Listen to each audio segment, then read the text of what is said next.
Have you ever found yourself in the middle of a heated argument, feeling your emotions spiral out of control? You're not alone. Today, we're going to explore 5 powerful ways to stay calm during conflicts and regain control of your emotions in the heat of the moment. Arguments can be overwhelming, feeling like everything is stacked against you, and before you know it, you're swept up in a whirlwind of frustration. But here's the truth. Staying calm isn't something that just happens. It's a choice, and it's within your power. In this video, we'll uncover practical strategies inspired by Stoicism. These methods aren't about avoiding conflict or suppressing your feelings, but about learning to manage tough situations with clarity and a steady heart.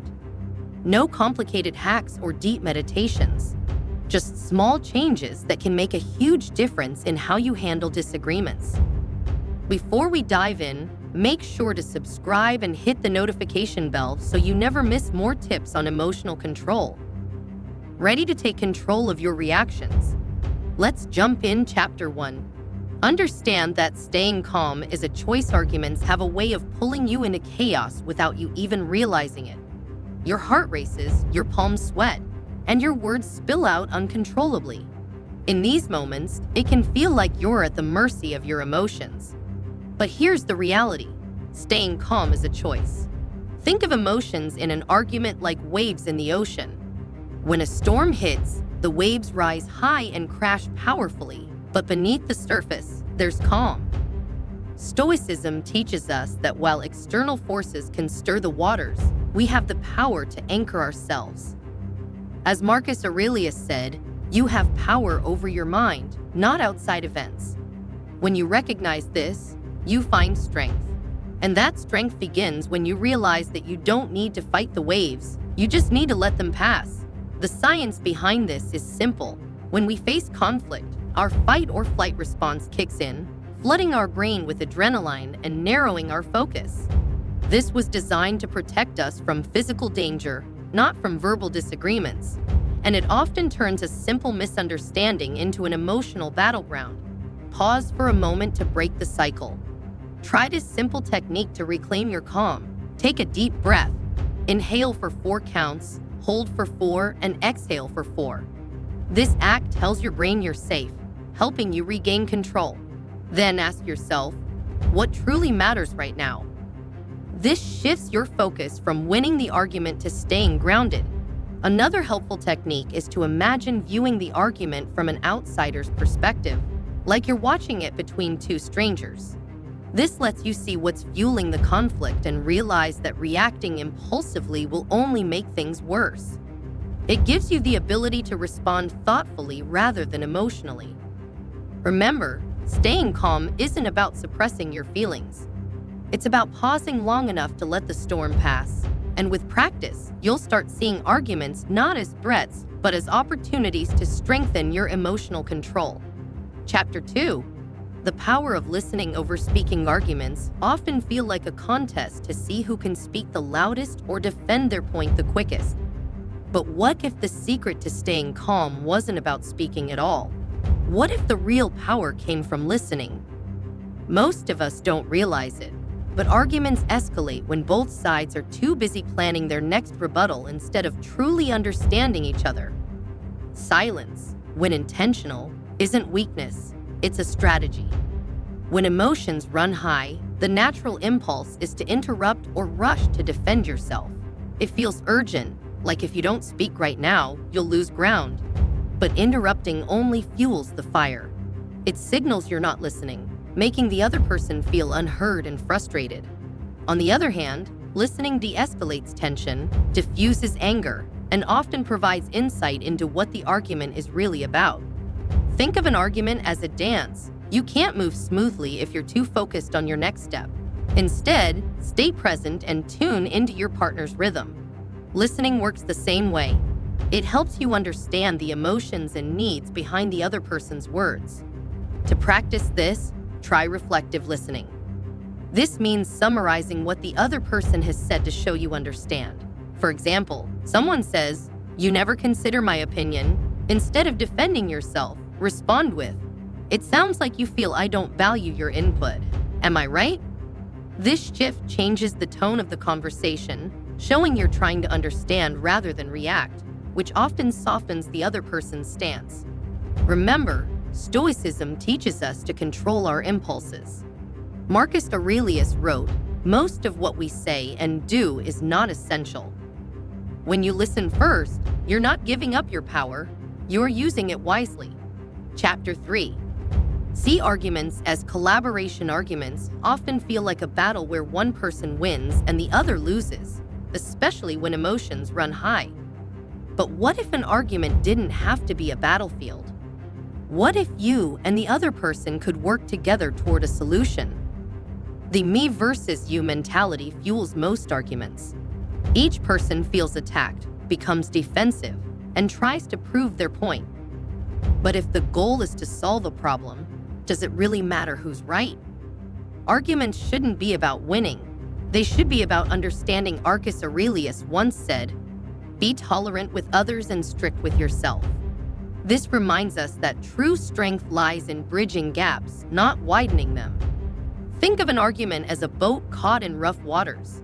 If you and the other person row in opposite directions, the boat goes nowhere. But if you row together toward understanding, compromise, and resolution, you move forward. To see an argument as collaboration, start by changing your language. Instead of saying, "You always do this," or "You never listen," try, "How can we figure this out together?" Or "What can we both do to make this better?" This subtle shift from you to we creates a sense of partnership and signals that you're inviting the other person to solve the problem with you. Focus on the issue, not the person. Instead of attacking someone's character, address the problem itself. This approach separates the person from the issue, making collaboration possible. As Stoicism teaches, we can't control how others react, but we can control how we approach the conversation. When you prioritize collaboration over competition, you take the first step toward diffusing conflict. You're no longer trying to win. You're looking for a solution that works for both sides. Chapter 4. Mind your body. Your body often reveals the truth before your words do. A clenched jaw, raised shoulders, or shallow breathing. These physical signs are early indicators that tension has taken over.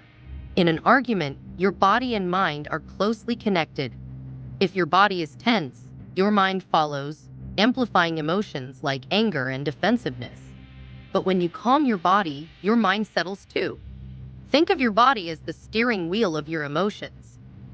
During a storm, if you grip the wheel tightly or speed up, the situation feels more dangerous. But if you loosen your grip and slow down, the storm becomes manageable.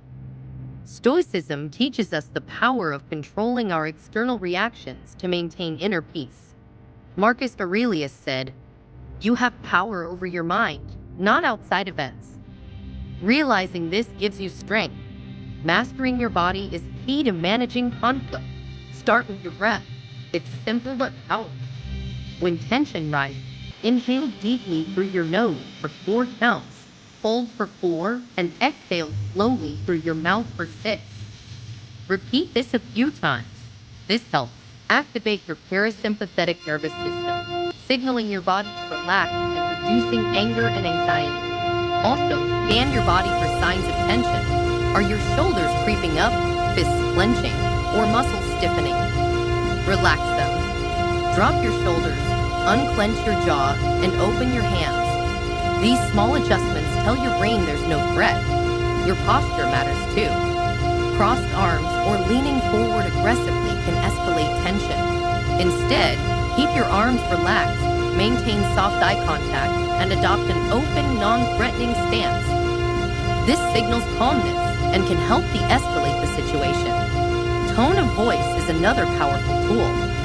A raised voice can trigger hostility, while a calm, steady tone encourages peace. If you feel your voice rising, consciously lower it. Slowing down your speech can help soften the atmosphere.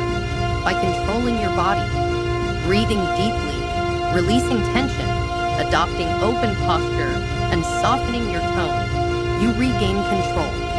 Practicing these techniques, even outside of arguments, can make them second nature.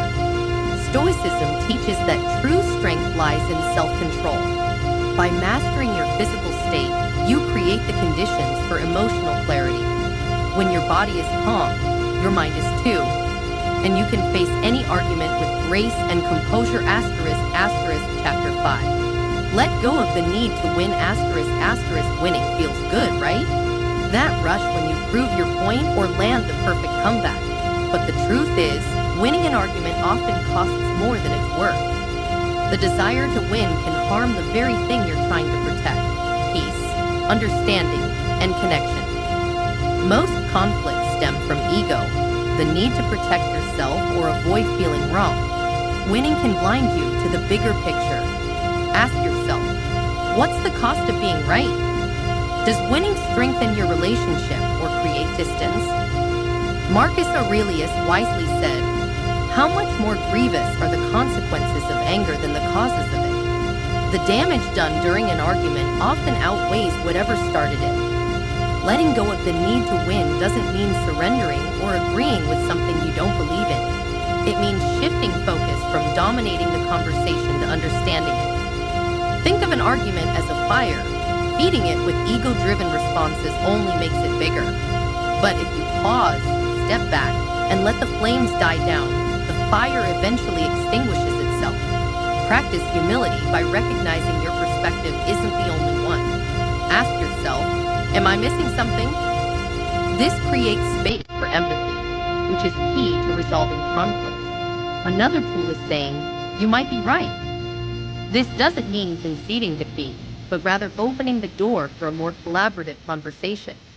Consider the long-term impact of the argument. A week,